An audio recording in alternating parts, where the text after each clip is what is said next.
गोपाष्टमी के निमित्त आज मांगल्य मंदिर में भव्य कार्यक्रम का आयोजन किया गया। योग वेदांत सेवा समिति, युवा सेवा संघ, महिला उत्थान मंडल के साथ में वाघेला जीव सेवा समिति के संयुक्त तत्वाधान में यह कार्यक्रम आयोजित किया गया। मांगल्य मंदिर ट्रस्ट की तरफ से महावीर सिंह सुदामा मिश्रा जी ने मुख्य रूप से व्यवस्था संभाली।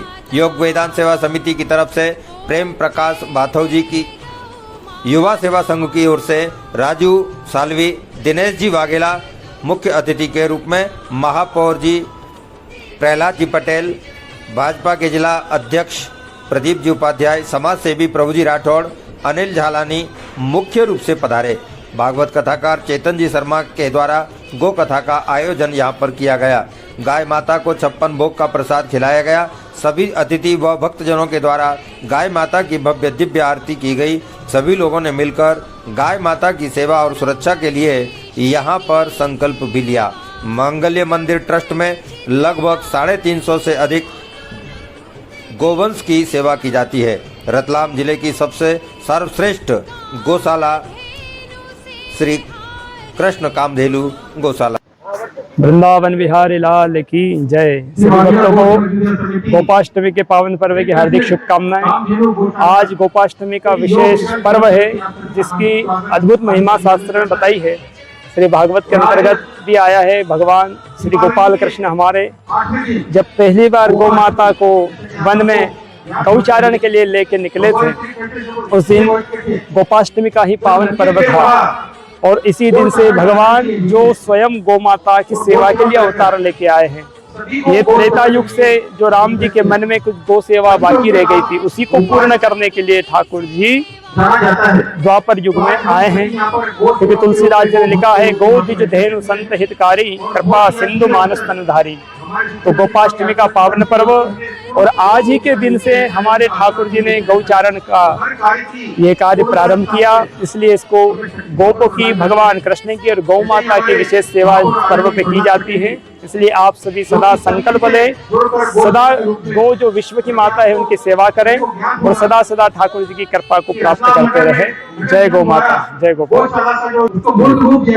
जय श्री कृष्ण। हम पंडित चेतन शर्मा मानस धाम शक्तिनगर से, और आज ठाकुर जी की कृपा से हमें गौ कथा करने का यहाँ मौका मिला। इसलिए आप सभी भक्तों से भी निवेदन, सदा सदा अभी गौ सेवा करते रहे। हरे कृष्णा। गौ भक्त माताएं बहनें और गौ माता सबको प्रणाम करता है। गौ माता की सेवा हमारे हिंदुस्तान में युगों युगों से चली आ रही है। भगवान कृष्ण गौ माता के बीच ही खेलकर बड़े हुए और गौ माता का पालन पोषण उन्होंने किया और एक ग्वाला के नाम से ही वो जाने जाते थे। आज गोपाष्टमी है और गौ माता के बारे में दो बातें मैं आपसे कहूंगा, लेकिन आप सभी जानते हैं कि सृष्टि में एकमात्र कोई जीव ऐसा है जिसके अंदर ईश्वर विराजमान है और जो कार्बन डाइऑक्साइड लेता है और 24 घंटे हमें ऑक्सीजन देता है।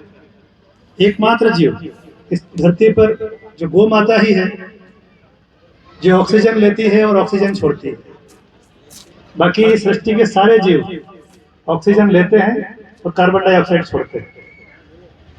इस सृष्टि पर ऐसा ही एक वृक्ष है, पीपल का वृक्ष, जिसको लगाने से जो पुण्य मिलता है उससे कई ज्यादा पुण्य गौ माता का पालन पोषण करके उसके परिवार को बढ़ाने से हमें मिलता है। क्योंकि पीपल का वृक्ष भी एक ऐसा वृक्ष है जो 24 घंटे हमें ऑक्सीजन देता है। बाकी जो दूसरे वृक्ष हैं जो दिन में हमें ऑक्सीजन देते हैं और रात में कार्बन डाइऑक्साइड देते हैं। गौ माता के अंदर 36 करोड़ देवी देवता विराजमान हैं। कहते हैं कि मृत्यु के बाद भवसागर को पार भी हमें गौ माता ही कराते हैं। गौ माता का दूध अमृतुल्य है। किसी कारण से अगर माँ के स्तन से बच्चे को पिलाने के लिए अगर दूध नहीं आता है नवजात बच्चे के लिए, तो गौ माता का दूध ही उसके लिए सर्वश्रेष्ठ दूध माना गया है। यही नहीं, गौ माता का मूत्र अमृतुल्य है। कहते हैं कि गीर गाय के मूत्र और दूध के अंदर स्वर्ण कण पाए गए हैं। गौ माता के अंदर स्वर्ण नाड़ी होती है। उस स्वर्ण नाड़ी सूर्य की रोशनी को ऑब्जर्व करती है और उन किरणों को अपने शरीर के अंदर बदल के इसको स्वर्ण के रूप में दूध के अंदर और मूत्र के अंदर मिला देती है।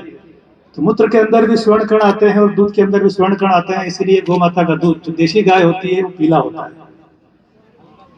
किसी न किसी तरह से हमारे अंदर गाय का घी हो या गाय का मूत्र हो या दूध हो, स्वर्ण भस्म नहीं खाता है कोई व्यक्ति, तो गाय का दूध या गाय का मूत्र यूज करने से उसके अंदर स्वर्ण की मात्रा पूर्ण हो जाती है, शरीर पुष्ट हो जाता है, कई तरह की बीमारियां खत्म हो जाती है।